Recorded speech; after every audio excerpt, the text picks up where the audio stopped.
Fala aí, galera, beleza? Boa noite. Eu quero deixar a opinião minha sobre os produtos Genini, tá? Os que eu tenho em minhas mãos.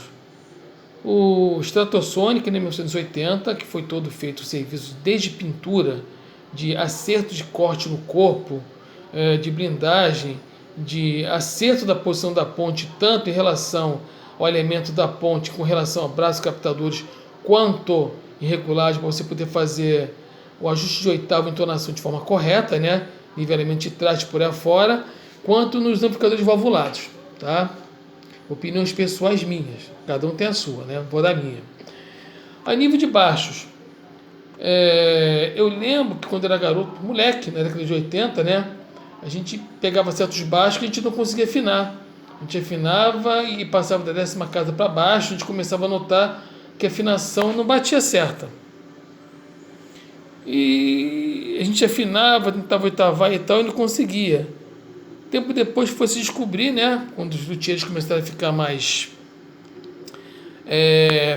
fácil de se achar no Rio de Janeiro, que era a ponte que era instalada de forma errada. A nível de produção, nos baixos, eles instalavam a ponte muitas vezes não permitindo que você oitavasse o instrumento. Esse meu foi onde a ponte, além de estar desalinhada em relação à distância das cordas na extremidade do braço, extensão polar de captador, tá? Isso visivelmente você percebe, ela também estava posicionada errada a nível de você poder fazer o ajuste de oitava do instrumento.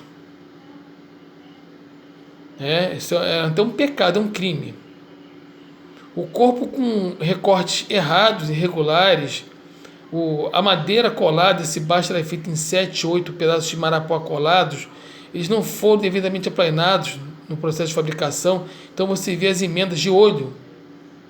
Então foi necessário eu taquear todo o corpo para nivelar as peças de madeira todas, para depois fazer os acertos no recorte do corpo, né? Os recortes frontais, laterais, do próprio contorno do corpo, para ter o corpo certinho. Depois foi envernizar e um abraço. Blindagem, naquela época ninguém tinha mesmo, então não se pode criticar isso. Perdão, mas os captadores com um timbre sensacional. Desse baixo, um deles ainda tinha um pedacinho daquele selo Made in Japan, né? Quer dizer, os captadores com uma timbragem sensacional. O braço é o tipo da Janine daquela época. Os trastes colocados totalmente desalinhados. Ou seja, você tem que fazer uma retífica muito boa para você poder ter uma tocabilidade boa. Esse baixo, os trastes são os originais e eu consegui nivelar os trastes para ter uma ação muito boa, preservando os trastes originais, né? Então, é pena que esse Stratosonic não saia de fábrica, como está esse aqui, como está outros. A gente vê a galera em vários grupos aí colocando baixo, elogiando, mas é pena que esse baixo não venha de fábrica assim, né? E na década de 80 a gente não tinha luthiers, como a gente tem hoje, acesso a vários, desde do tiro de fabrico, a restauração, manutenção, onde você pode levar teu baixo e regular, restaurar, fazer o que você quiser, né? Então, no caso dos baixos que eu vi com defeito, com problemas, o problema não era os componentes, pelo contrário, esse baixo tem as tarraxas de Gotô, a ponte, ao meu ver, é uma Gotô também da época, os captadores são japoneses importados, quer dizer, a metalurgia e os captadores são importados de primeira linha. O problema do baixo não eram os componentes, era a mão de obra que, infelizmente, deixava a desejar. Evidentemente, nessa época também saíram instrumentos muito bons, mas na época, em anos 80, tive 2 Stratosonics que realmente não eram muito bons, não. Não chegavam nem aos pés desse daí. Tudo bem que esse é o que eu fiz com o capricho que eu fiz para mim, depois decidi vender e desistir. E hoje realmente não vendo. Já teve gente aqui em casa que vem pegar os instrumentos e pede, pô, deixa eu tocar teu baixo aí, pô, Stratosonic e tal. Aí quando toca, fala assim, rapaz, que baixo bom, legal e tal. Nunca vi Stratosonic com esse som, sem ruído, com essa pegada. Aí você começa a ver que realmente esse baixo acertado fica sensacional, tá? Então, pena a Janine ter dado um grande desleixo ao fabrico do instrumento que depois de acertado, né, fica excepcional. Outra realidade são os amplificadores valvulados, aí já é o contrário. Esses dois, por exemplo, são de O Dualvox CMB deve ser do início dos anos 80, né? Final dos anos 70 e dos anos 80. Tá? Chegou em casa bem sucateado, teve vários vídeos sobre ele, mas eu quero tentar só por um detalhe. Tirando os potenciômetros de agudo e grave do primeiro canal, todos os outros potenciômetros originais. Foi necessário somente o isopropílicozinho para limpar, e estão aí firme, forte, perfeito, sem gerar um ruído. Tá? O próprio chassi com mais sujeira do que ferrugem. Tá? E realmente ele só chegou a esse estado de abandono por muito relaxamento. Forçou ser feito um restauro nele com um pouquinho mais de carinho e cuidado, que ele está funcionando de uma forma impecável. Um aparelho que eu não sei nem precisar a idade dele, porque infelizmente a Janine não tem numeração de nada, e mesmo que tenha numeração, você não tem um catálogo com o qual você possa comparar a numeração, se existir, para ver de que década ele é, pelo menos, não digo nem ano. Tá?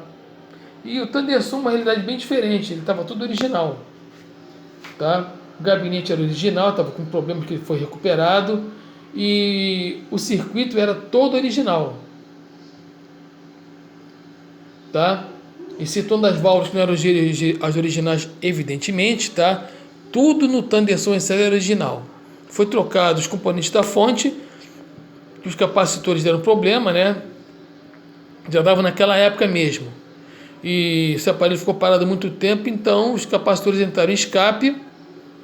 Além de perder a capacidade de fazer a função de filtragem da fonte, né? O acúmulo de energia para você ter uma alimentação DC correta, eles entraram num processo de escape, onde eles começam a consumir a alimentação da fonte.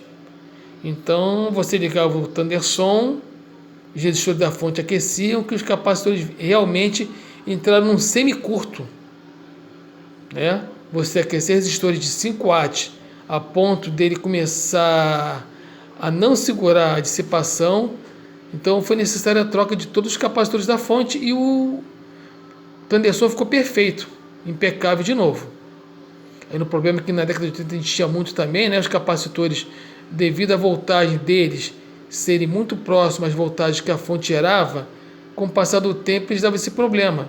Começava a apresentar um escape, que ia se tornando maior, o amplificador começava a gerar ruído, o famoso né?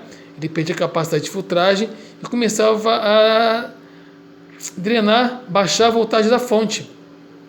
Então, isso causava o quê? Polarização de válvulas diferentes, né? Muitas vezes os resistores também iam pelo mesmo caminho. Os resistores eram, fisicamente falando, grandes e muitas vezes a nível de dissipação térmica inadequados. Uma coisa é você ligar um amplificador em casa para tocar 1 hora baixinho, para curtir, tirar um som, tirar uma música, né? Outra coisa é você pegar um ensaio de 2, 3, 4 horas, ou você pegar um evento para fazer, que naquela época o melhor que nós tínhamos era isso aí. Então a galera pegava o Thunderson, esgoelava, o Dualvox esgoelava, o Tremendão esgoelava. Então o amplificador era levado ao limite por horas e horas a fio, onde os resistores eram aquecidos, e muitas vezes, naquela época, aqueles resistores aquecidos, ele alteravam o valor resistivo deles em ohms. Alguns aumentavam o valor, outros abaixavam o valor. Nesse salseiro de abaixa valor de resistência, aumenta o valor de resistência, você alterava a polarização de todas as válvulas. Né? E as válvulas de saída CZL6, quando começavam a trabalhar durante um período mais longo, com potências altas, com a polarização bagunçada por essa mudança de valor de resistor para o aquecimento, literalmente queimava válvulas, né? Acabava levando a fonte para o saco e muitas vezes até causando a queima do transformador, de linha principalmente. Então, na verdade, a realidade dos amplificadores Janine da época era o quê? A Janine tinha que usar o que o mercado oferecia. Usava muitos capacitores da Siemens e de outro fabricante que eu não me recordo. Mas hoje em dia você tem resistores que são muito pequenos em aspecto físico, mas tem uma capacidade térmica de aquecimento grande, que já te elimina esse problema. Então você bota um resistor hoje em dia de 10 watts, ele é pequeno a nível físico de tamanho, mas 10 watts é coisa pra caramba. E você pega capacitores de 500 volts, 470 volts, pequeníssimos em comparação aos antigos. Então, se hoje você pode fazer uma fonte para um amplificador desse, evidentemente você vai ter que montar numa placa de circuito, né? Aí os saudosistas vão dizer que tirou a originalidade do aparelho, mas em compensação você pode montar hoje uma fonte com resistores e capacitores que não vão te deixar a pé. Então, ao meu ver, são duas realidades, tá? A galera, inclusive, fala muito mal desse camarada aqui, ó, né? Ah, que o Dualvox é queimador de válvula, que o Dualvox é isso, aqui é nada. Esse é o 100B, é o mais light da família. É o Dualvox mais confortável, mais comportadinho, né? Mais bom de onda. Os 120B, 150B, 240B, esses sim são, né, poderosos. Mas também são aparelhos super bem projetados. Esse problema, né? Alternância de valor de resistores, capacitores que davam problema, que comprometiam o circuito e fatalmente levavam o aparelho a pifar. Então isso aí, galera, duas realidades. Nos baixos, a meu ver, era uma falta de cuidado na mão de obra. Os amplificadores, na verdade, era a falta de componentes mais adequados à necessidade dos amplificadores. Galera, um abração, boa noite a todos.